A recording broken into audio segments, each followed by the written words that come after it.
Namaste. A very good evening, dear sisters and brothers. Welcome to the evening session of Being Heartful Every Day. So, the quality of the week we have been looking at is Reverence, and it is the week 37 and 256th day of this endeavor. And before we move further, as always, I would like to remind you all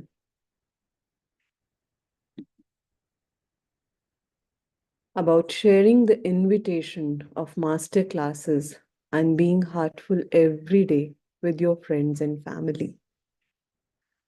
It is one little gesture from our side, one little effort, which would go a long way in spreading Master's vision and message to every household. And we were also reading Taji's article, The Goal Paradox. So we'll continue from where we had left yesterday.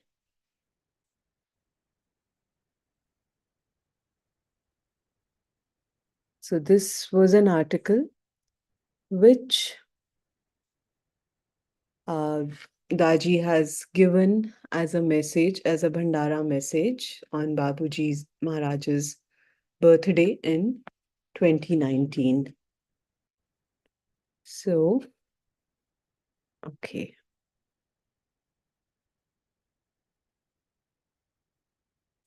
I would just like to go over the last stanza again to have that continuation.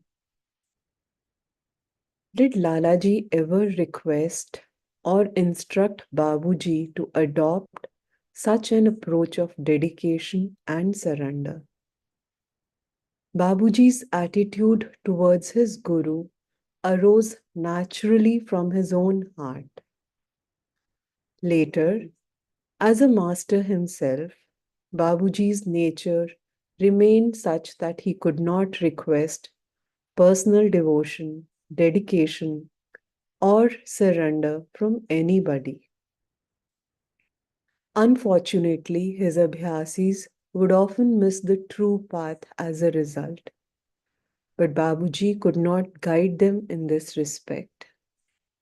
His hands were tied due to his impeccable etiquette and utter humility, which did not allow him to be direct on this point.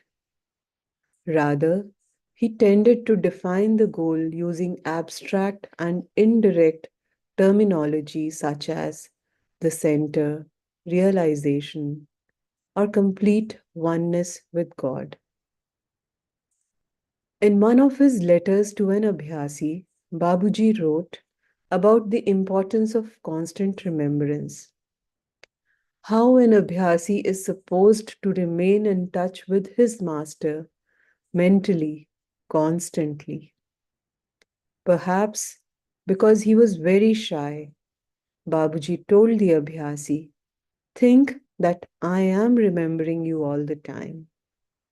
Though psychologically, it has a different spin. It serves the same purpose.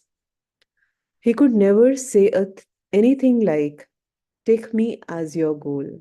How could he, when in his own heart he did not even feel that he possessed existence? However, the wording of the mission prayer is quite clear. O Master, thou art the real goal of human life. We are yet but slaves of wishes, putting bar to our advancement. Thou art the only God and power to bring us up to that stage. These lines did not originate with Babuji, but they were a dictation he received from Swami Vivekananda, which he transcribed and brought out under higher orders. Sometimes people would ask Babuji who this master is, who is mentioned in the prayer. Babuji's prompt response was, "It is the God who is the true master." But if the prayer is addressed to God, then why repeat the sentence, "Thou art the only God in power to bring us up to that stage"? This argument is worth pondering, and each one has to draw their own conclusion. The prayer's first line does not indicate what it means to take the master as one's goal. What can we conclude from this idea? Does it mean that we should try to merge with him? Should we strive to become identical with him? Such approaches would be a misunderstanding of the prayer's meaning and would again send us off track. To seek merger or identicality is too demanding a request.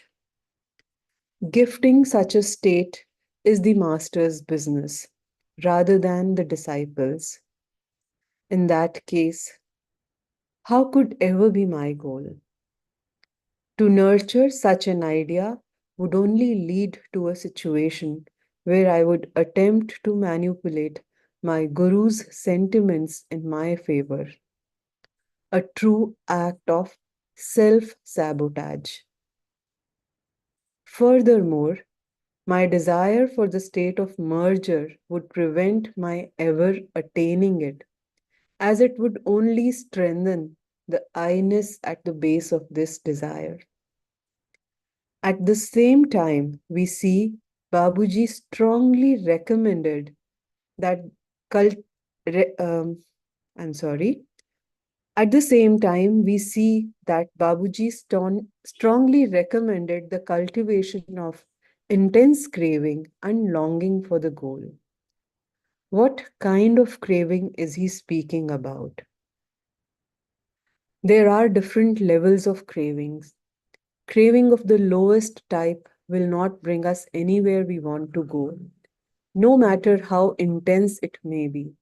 For instance, the kind of craving that arises out of missing your beloved is quite different than a situation in which you merely crave gifts from your beloved. Just imagine if your beloved was focused on trying to get something out of you all the time. I would like to stop here.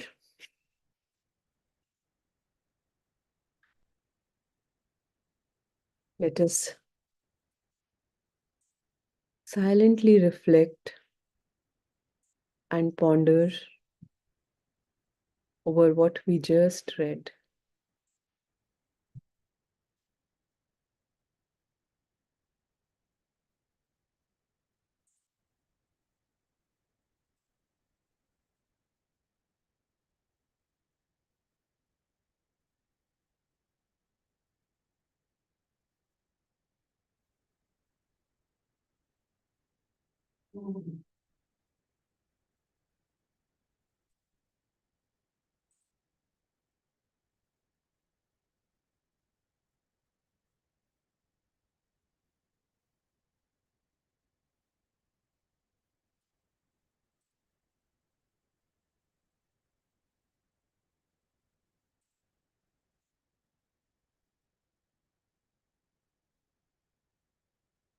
Preparing ourselves to offer a prayer for all our sisters and brothers. Let us all sit comfortably, gently closing our eyes.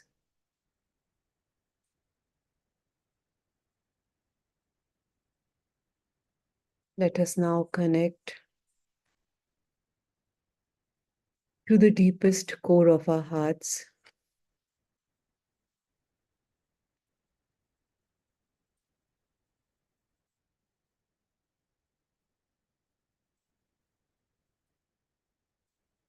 and feel that our hearts are being filled with love and devotion.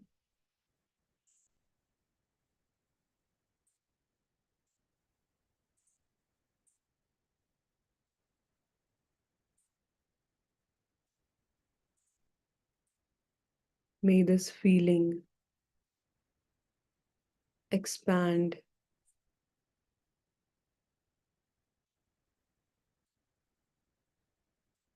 and become one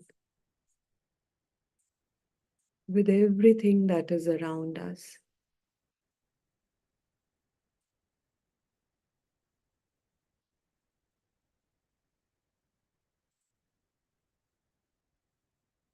Including all forms of existence.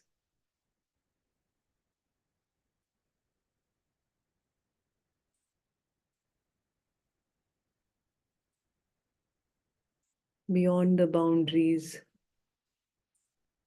of our small minds, let our hearts expand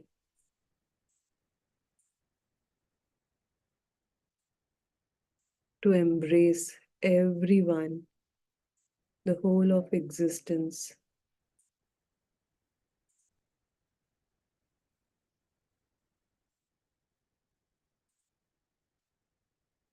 And in that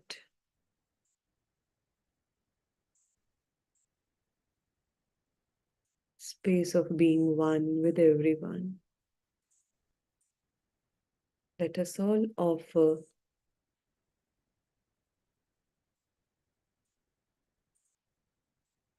this humble prayer.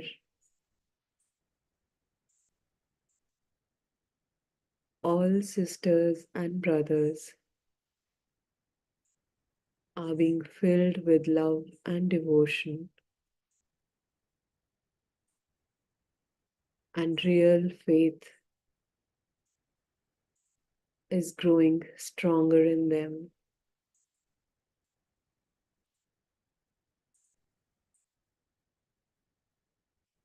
सभी भाई बहन प्रेम और भक्ति से भर रहे हैं और उनमें सच्ची श्रद्धा दृढ़ होती जा रही है.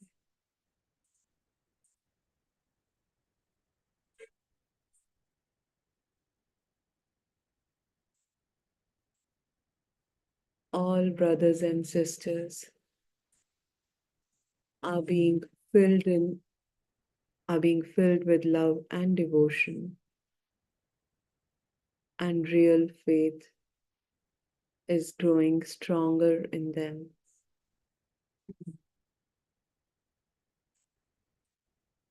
सभी भाई बहन प्रेम और भक्ति से भर रहे हैं और उनमें सच्ची श्रद्धा दृढ़ होती जा रही है.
May the prayer continue for the rest of the day till we meet again tomorrow to offer our prayers. And before we wish each other a good night, a reminder for all of you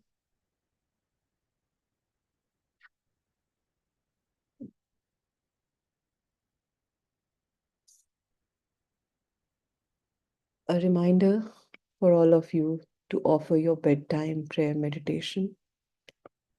And along with that, take a couple of moments to reflect on our day to day. May we all have a restful night, and let us all join again tomorrow morning at 6 a.m. for our morning meditation session. Thank you so much for joining.